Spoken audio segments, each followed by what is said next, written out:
요한복음 4장 23절에서 24절까지 말씀 함께 보겠습니다. 아버지께서 참으로 예배하는 자들은 신령과 진정으로 예배할 때가 오나니 곧 이때라. 아버지께서는 이렇게 자기에게 예배하는 자들을 찾으시느니라. 하나님은 영이시니 예배하는 자가 신령과 진정으로 예배할지니라. 오늘은 하나님께서 받으시는 예배라는 제목으로 하나님 앞에 예배드리고자 합니다. 하나님께 온전히 하나님이 받으시기에 합당하지 못한 예배를 드리기 때문에 성경에 보면은 하나님께서 문을 누가 닫는 자가 있었으면 좋겠다 이렇게 말씀하고 있습니다. 문을 닫는 자가 있었으면 좋겠다. 그러니까 다시 말하면은 하나님께 예배를 안 드렸으면 좋겠다는 거예요. 하나님이 아무 예배나 받으시는 게 아니고 하나님이 받으시는 예배가 따로 있다는 것입니다. 그래서 우리는 하나님이 어떤 예배를 받으시는가에 대해서 오늘 살펴보고자 합니다. 첫 번째는 성령에 감동된 예배가 하나님이 받으시는 예배인 것입니다. 우리가 오늘 읽은 요한복음 4장 23절 24절에 아버지께 참으로 예배하는 자들은 신령과 진정으로 예배할 때가 오나니 이렇게 말하고 있어요. 여기서 신령과 진정이라는 단어가 무슨 의미냐? 개역 개정에서는 영과 진리라고 번역하고 있습니다. 새 번역에서도 영과 진리라고 번역하고 있고 현대인의 성경에서는 영적인 진실한 예배라고 번역하고 있어요. 오늘 우리가 이렇게 생각을 합니다. 여기서 신령은요 성령에 의지하는 예배를 의미하는 거고 진정은 진리를 따라 드리는 예배를 말해요. 그러니까 다시 말하면은 성령에 감동된 예배, 하나님의 말씀 따라 드리는 예배를 하나님이 받으신다는 얘기니까. 성령의 감동이 없는 예배는 자의적인 예배예요. 오늘 우리가 성령이 감동되지 않으면 하나님께서 받으시는 예배는 절대로 드릴 수가 없는 것입니다. 그리고 오늘 하나님 말씀을 벗어난 예배는 하나님이 받을 수 없는 예배예요. 가정한 예배예요. 여러분들이 이 시간에도요 수많은 사람들이 얼마나 가정한 예배를 드립니까? 말로는 번듯하게 말하지만 그 마음속에는 악이 있고 그 마음속에는 살인이 있고 그 마음속에는 간음이 있고 그 마음속에는 욕심이 있고 탐욕이 있는 예배가 하나님이 받을 수 없는 예배잖아요. 그런 예배가 오늘 이 시간에 수많은 곳에서 들어지고 있는 거예요. 그 본질을 숨긴 채로 말로 파장된 예배가 얼마나 많습니까? 사람들을 미혹하는 예배가 얼마나 많은가 아닙니까? 사람들의 돈을 착취하기 위해서, 사람들의 노동력을 착취하기 위해서, 사람들의 뭔가를 착취하기 위해서 그릇하게 들어지는 얼마나 많은 예배가 있습니까? 하나님의 그런 예배는 받을 수가 없는 거예요. 오직 하나님께 영광 돌리는 예배가 돼야지 사람의 목적을 따라 드리는 예배는 하나님이 받을 수 없는 예배가 되는 것입니다. 고린도전서 2장 10절에 오직 하나님은 성령으로 이것을 우리에게 보이셨어요. 이렇게 말하고 있어요. 오직 하나님이 성령으로만 하나님의 세계를 보여주셨다는 거예요. 그래서 오늘 우리는 성령으로만 하나님의 세계를 볼 수 있어요. 성령이 아니하고는 하나님의 세계를 볼 수 없는 것입니다. 고린도전서 12장 3절에 그러므로 내가 너희에게 알게 하노니 하나님의 영으로 말하는 자는 누구든지 예수를 저주할 따라 하지 않고 또 성령으로 아니하고는 누구든지 예수를 주시라 할 수 없는 이렇게 말이죠. 이게 뭔 말입니까? 성령으로 아니하고는 성령의 도움 없이는 참된 그 진리를 깨달을 수 없다는 것이잖아요. 성령의 도움을 받으면 반드시 예수를 주라고 신앙이 되는 것이고 성령의 도움받지 않으면 예수가 누군지 알지 못하고 참된 것이 무엇인지를 알지 못한다는 것입니다. 로마서 8장 23절에 7절에 마음을 감찰하시는 이가 성령의 생각을 아시나니 이는 성령이 하나님의 뜻대로 성도를 위하여 강구하심이라 이렇게 말하고 있어요. 성령의 도움을 받아야 한다는 것입니다. 예배는 전적으로 성령의 도움받아서 드려지는 예배가 되어야 하는 것입니다. 두 번째는 겸손한 예배가 되어야 합니다. 이사야서 57장 15절에 지존무상하며 영원히 거룩하며 거룩하다 이름하는 자가 이같이 말씀하시되 내가 높고 거룩한 곳에 거하며 또한 통회하고 마음이 겸손한 자와 함께 거하나니 이는 겸손한 자의 영을 소성케 하며 통회하는 자의 마음을 소성케 하려 함이라. 여러분들 뭔 말입니까? 소성케 한다는 말이 새롭게 한다, 살려준다 이런 뜻이에요. 하나님이 마음이 상한 자, 그래서 하나님 앞에 부르짖고 간구하는 자를 하나님이 새롭게 하시고 도와주시고 붙들어 주신다 이거니까. 그러니까 겸손함이 없는 예배는 하나님이 받을 수 없는 예배가 되는 거예요.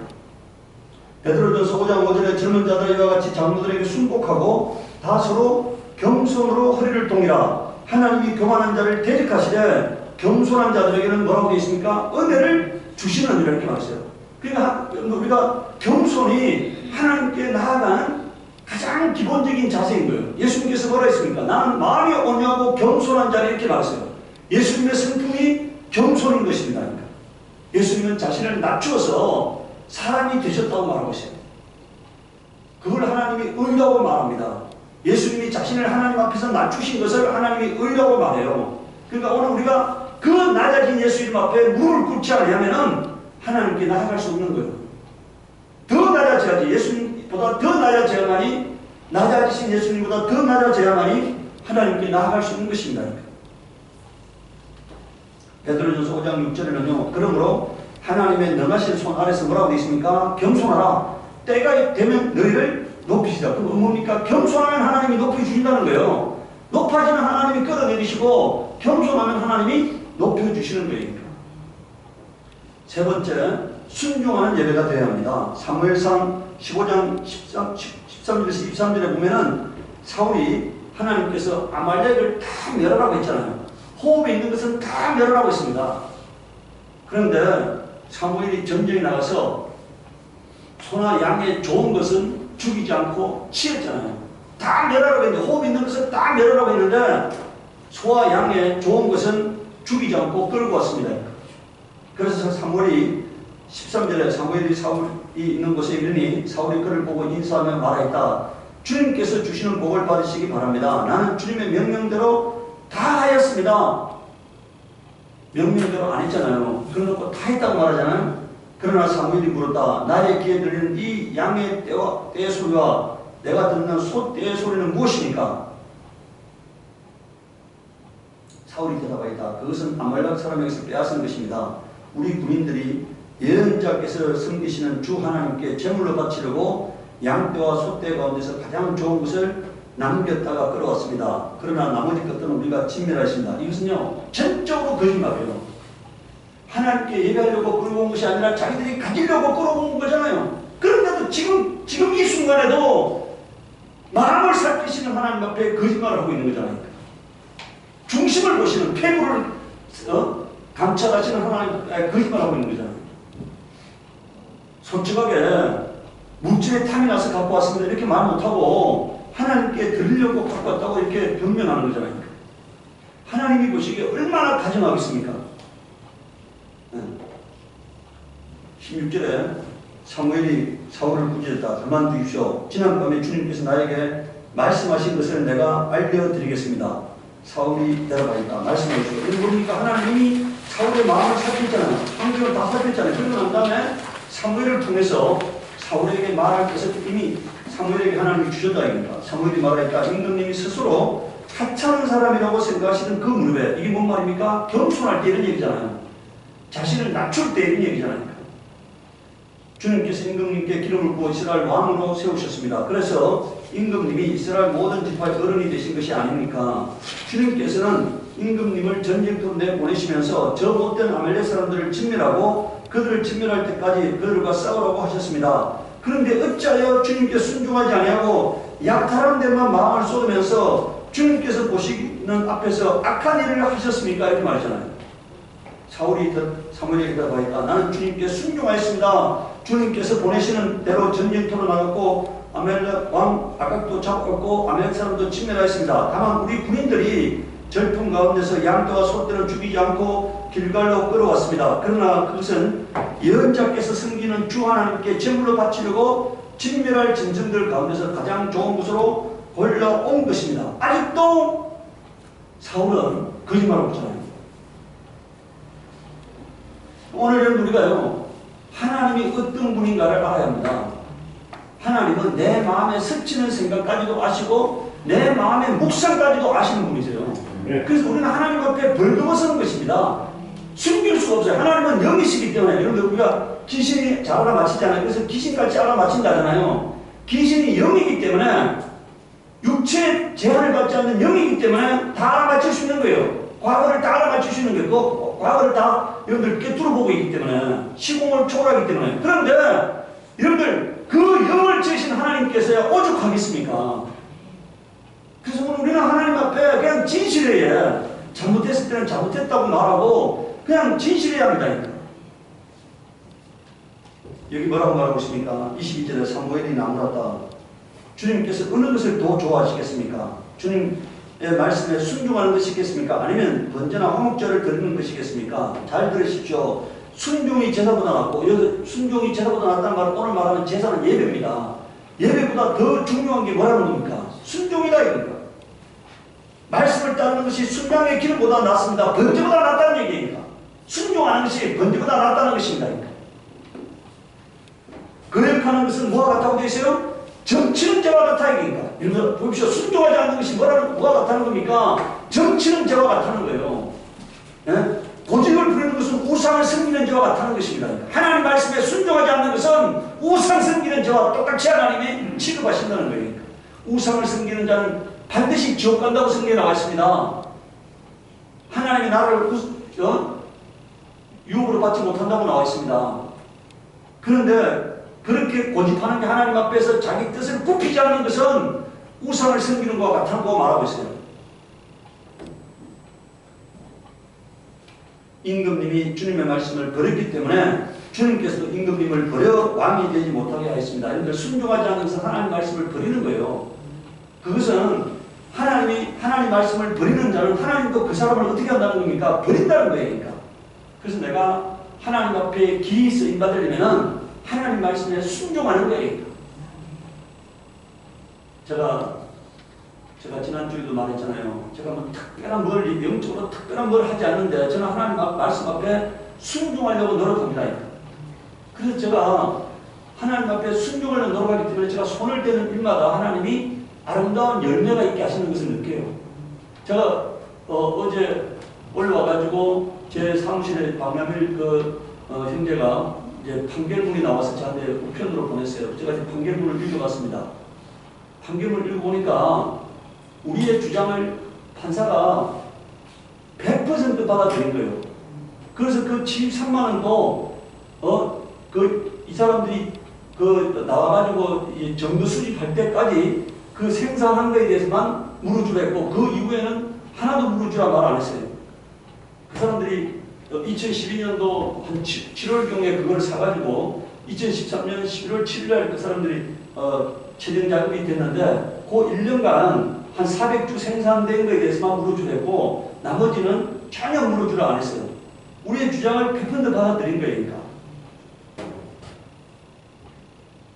제가 그걸 읽어보면서요. 그 박남일 형제가 이제 이 인터넷에다가 뭐 이렇게 글을 많이 써놨기 때문에 우리한테 불리한 것도 많이 썼어요. 그러니까.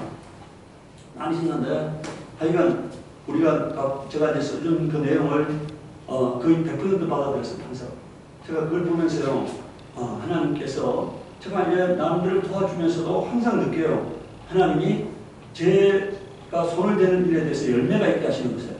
그리고 우리가 여기 잘 보시기 바랍니다. 내가 하나님 말씀을 버리면 뭐라고요? 하나님도 나를 뭐라고요? 버리신다 이게. 그러니까 내가 하나님 앞에 버림받지 않으려면 어떻게 하는 겁니까? 하나님 말씀에 항상 순종하는 거예요. 하나님 말씀에 순종하는 겁니다. 유불리를 떠나서 내 인간의 생각으로 유불리를 떠나서 뭐라고 해요? 항상 순종하는 거예요. 네 번째는요. 그래서 박남일 형제가 제가 이렇게 도와주니까 그냥 보고 민망하니까 저한테 돈을 주려고 해요. 근데 그랬어요. 내가 돈을 받는다면 하나님 나를 어떻게 생각하시겠느냐고. 하나님 나를 어떻게 생각하시겠냐고. 그래서 박남일 형제가 교회에다가 감사헌금을 하잖아요. 내가 받으면 하나님 나를 어떻게 생각하시겠느냐. 네 번째요. 정직한 일입니다. 저는요. 어떻게 생각하느냐면은 내가 그 조그만 돈을 받음으로써 하나님 나를 더럽게 여기면은 내 인생의 길이 막히잖아요. 근데 하나님께서 나에게 복을 주시려면은 수백억을 줄 수도 있고 수천억을 줄 수도 있는 거예요. 하나님 나에게 복을 주시려면은 그 전능하신 하나님이 뭘 못하시겠습니까? 그래서 우리는 큰 걸 얻으시기 바라요.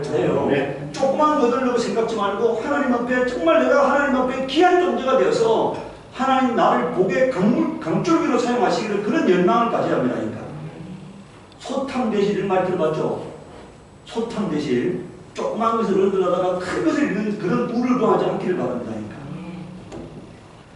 네 번째는 정직한 예배를 드려야 합니다. 사도행전 5장 1절에서 5절에 아나니아라는 사람이 그 안에 삽비아로 더불어 소유를 팔아 그 값에서 얼마를 감춤해. 이런 데 보세요. 이게 파는 것도 자유고 하나님께 드리는 것도 자유예니까. 그런데 지금 아나니아의 실수가 어디 있습니까?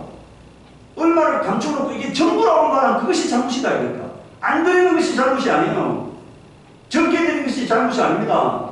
거짓말하는 것이 잘못이다. 그러니까 감춤에 그 안에도 알더라. 얼마를 가져다가 사도의 발 앞에 두니 베드로가 가로되 아나니아 어찌하여 사단이 내 마음에 가득하여 내가 성령을 속이고 땅값 얼마를 감췄느냐. 땅이 그대로 있을 때는 내 땅이 아니면 판매도 내 임의로 할 수 없더냐. 어찌하여 이를 마음에 두었느냐. 사람에게 거짓말하는 것이 아니오. 뭐라고요? 하나님께로도 말하세요. 안 들어도 됩니다.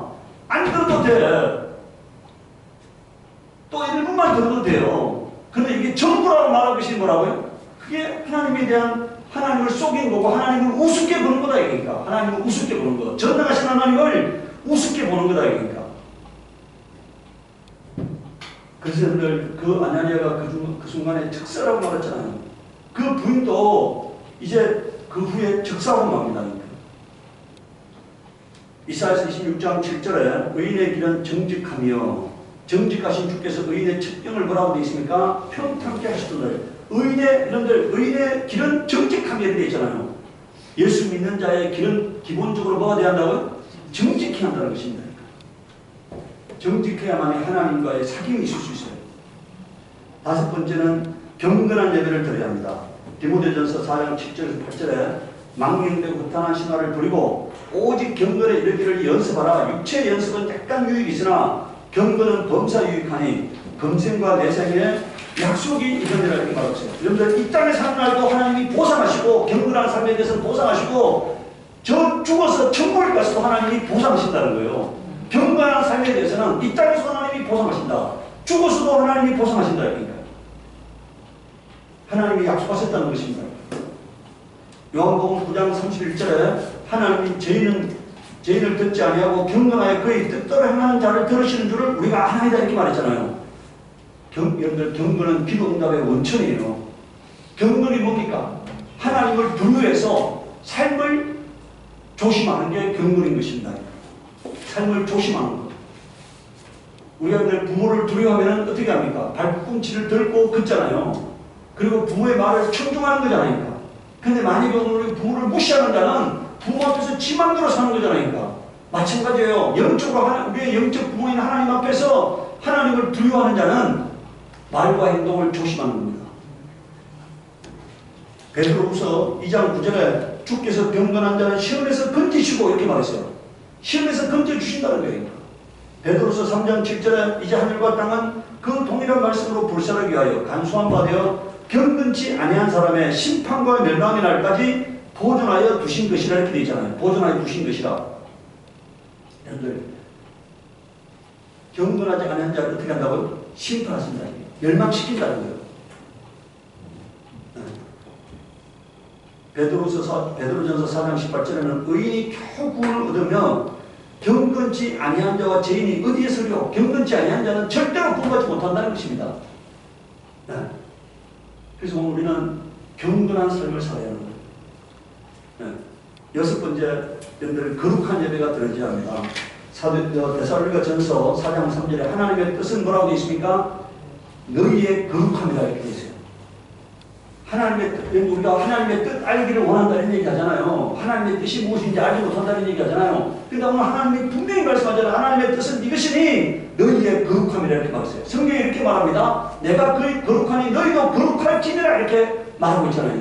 하나님이 아버지가 거룩하기 때문에 그 자녀도 거룩해야 한다는 것입니다. 여러분들 이 거룩하는 게 함이라는 게 구별이에요. 오늘 우리가요. 이 아토피라는 게 뭡니까? 아토피라는 게요. 자기의 면역체계가 자기를 공격하는 게 아토피잖아요. 아토피가 왜 생긴다고요?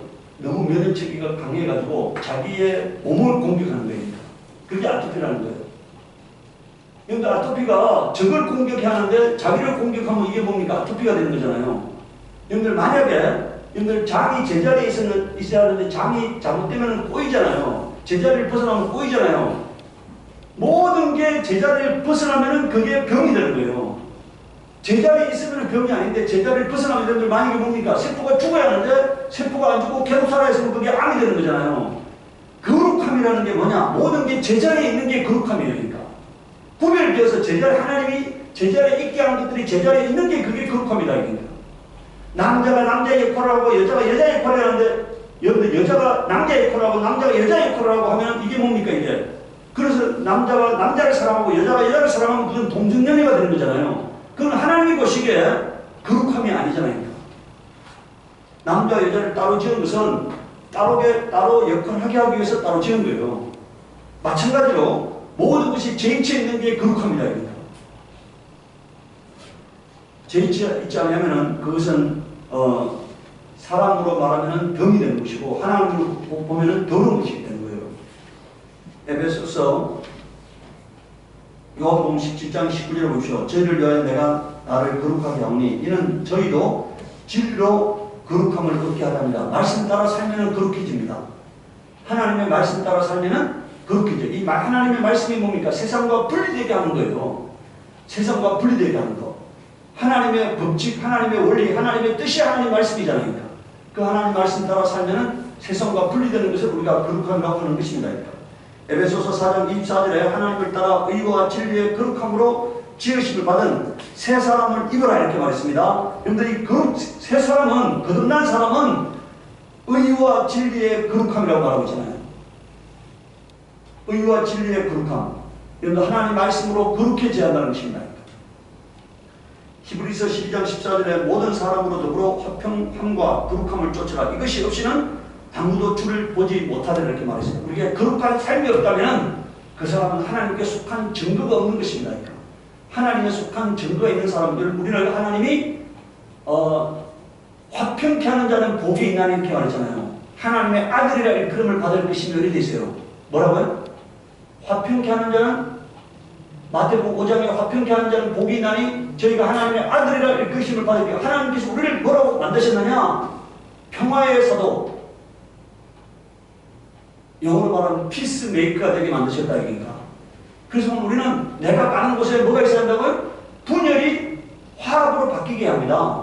분란이 화평으로 바뀌게 해야 하니까. 내가 가는 곳에 사람들이 싸움이 멈추게 만드는 자가 되어야 합니다. 내가 가서 사람들을 중재해서 사람들과의 분쟁이 종식되게 만들어야 한다 얘기인가. 그게 없이는 내가 가서 여러분들 쌍꾼이 되고 내가 가는 곳에 분란이 일어나고 혼란이 일어나고 사람과의 분리가 일어나고 사람과의 다툼이 일어난다면 나는 하나님께 속한 사람이 아니에요. 그래서 우리는 내가 가는 곳마다 사람들의 이제 화해케 하는 그런 역사가 일어나게 만드는 것이 되어야 한다는 것입니다. 그렇게 될 때 우리가 주를 보게 됨을 말하고 있습니다.